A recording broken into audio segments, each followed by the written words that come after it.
ನಮಸ್ತೆ, ನಾನು ನಿಮ್ಮ ಜಿ.ವಿ. ನರೋತ್ತಮ ಶರ್ಮಾ. ನಿಮ್ಮ ಸಂಯುಕ್ತ ಕರ್ನಾಟಕ ಯೂಟ್ಯೂಬ್ ಚಾನಲ್ಗೆ ಸ್ವಾಗತ.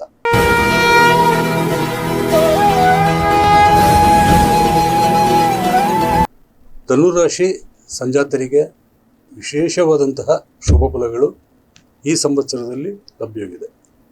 ಯಾವಾಗ ಗುರುವು 9ನೇ ಮನೆಯಲ್ಲಿ ಸಂಚರಿಸಲು ಶುರು ಮಾಡುತ್ತಾನೋ ಆಗ ಧನುರಾಶಿ ಸಂಜಾತರಿಗೆ ಮಾತ್ರವಲ್ಲದೆ ಒಡ ಹುಟ್ಟಿದವರಿಗೂ ಕುಟುಂಬ ಸದಸ್ಯರಲ್ಲಿಯೂ ಸಹಿತ ಮದುವೆಗಳಾಗುವುದು, ಸಂತಾನ ಫಲಪ್ರಾಪ್ತಿಯಾಗುವುದು, ಶುಭ ಸಮಾರಂಭಗಳು ನಡೆಯುವುದು, ಚಿನ್ನಾಭರಣ ಅಮೂಲ್ಯ ಒಡವೆಗಳನ್ನು ಕೊಂಡುಕೊಳ್ಳುವುದು, ವಾಹನ ಕೊಂಡುಕೊಳ್ಳುವುದು ಮುಂತಾದಂತಹ ಶುಭ ಮಂಗಳ ಕಾರ್ಯಗಳು ಧನುರಾಶಿ ಸಂಜಾತರಿಗೆ ಗುರುವು 9ನೇ ಮನೆ ಸಂಚಾರದಲ್ಲಿದ್ದಾಗ ನಡೆಯಲಿದೆ. ಧನುರಾಶಿ ಸಂಜಾತರಿಗೆ ಜೂನ್ನಿಂದ ಅಕ್ಟೋಬರ್ ನಡುವಿನ 4 ತಿಂಗಳು ಮಾತ್ರ ಒಂದಷ್ಟು ವ್ಯತಿರಿಕ್ತ ಸಮಸ್ಯೆಗಳು, ಪರಿಣಾಮಗಳು ಬಾಧಿಸಬಹುದು.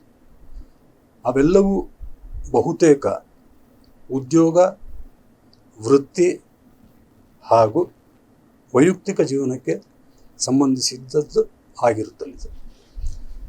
ಅವೆಲ್ಲವೂ ಉದ್ಯೋಗ, ವೃತ್ತಿ ಮತ್ತು ವೈಯಕ್ತಿಕ ಜೀವನಕ್ಕೆ ಸಂಬಂಧಿಸಿದಂತೆ ಆಗಿರಲಿದೆ.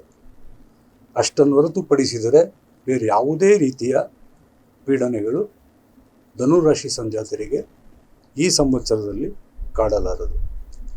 ಒಟ್ಟಾರೆಯಾಗಿ ಹೇಳುವುದಾದರೆ ಧನುರಾಶಿಯವರ ಶುಭ ಕಾಲ ಇನ್ನೂ 3-4 ವರ್ಷಗಳಷ್ಟು ಎಲ್ಲ ರೀತಿಯ ಶುಭ ಫಲಗಳನ್ನು ನೀಡಿ ಸರ್ವತೋಮುಖ ಅಭಿವೃದ್ಧಿಗಾಗಿ ಗುರು ಮತ್ತು ಇನ್ನಿತರೆ ಶುಭ ಗ್ರಹಗಳು ಕಾರಣೀಭೂತರಾಗುತ್ತಾರೆ.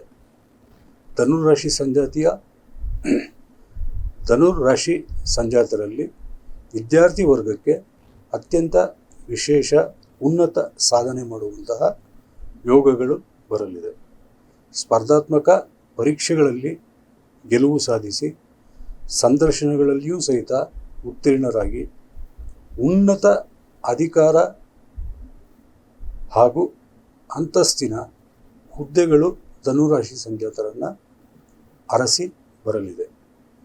ಧನುರಾಶಿ ಸಂಜಾತರಿಗೆ ಯಾವುದೇ ರೀತಿಯಾದಂತಹ ಸಮಸ್ಯೆಗಳು, ಕಷ್ಟ ಕಾರ್ಪಣ್ಯಗಳು ಎದುರಾದರೂ ಸಹಿತ ಪ್ರತಿನಿತ್ಯವೂ ಶ್ರದ್ಧಾ ಭಕ್ತಿಯಿಂದ ತತ್ತಸ್ತವರಾಜ ಹಾಗೂ ಅರ್ಧನಾರೀಶ್ವರ ಸ್ತೋತ್ರವನ್ನು ತಪ್ಪದೇ ಶ್ರದ್ಧಾಭಕ್ತಿಯಿಂದ ಪಠಿಸಿ ಅಥವಾ ಆಲಿಸಿ.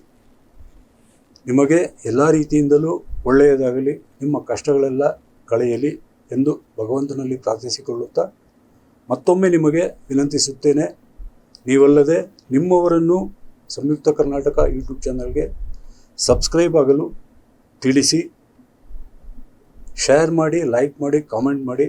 ಮುಂದಿನ ಜ್ಯೋತಿಷ್ಯ ಕಾರ್ಯಕ್ರಮದಲ್ಲಿ ಭೇಟಿಯಾಗುತ್ತೇನೆ. ಧನ್ಯವಾದಗಳು.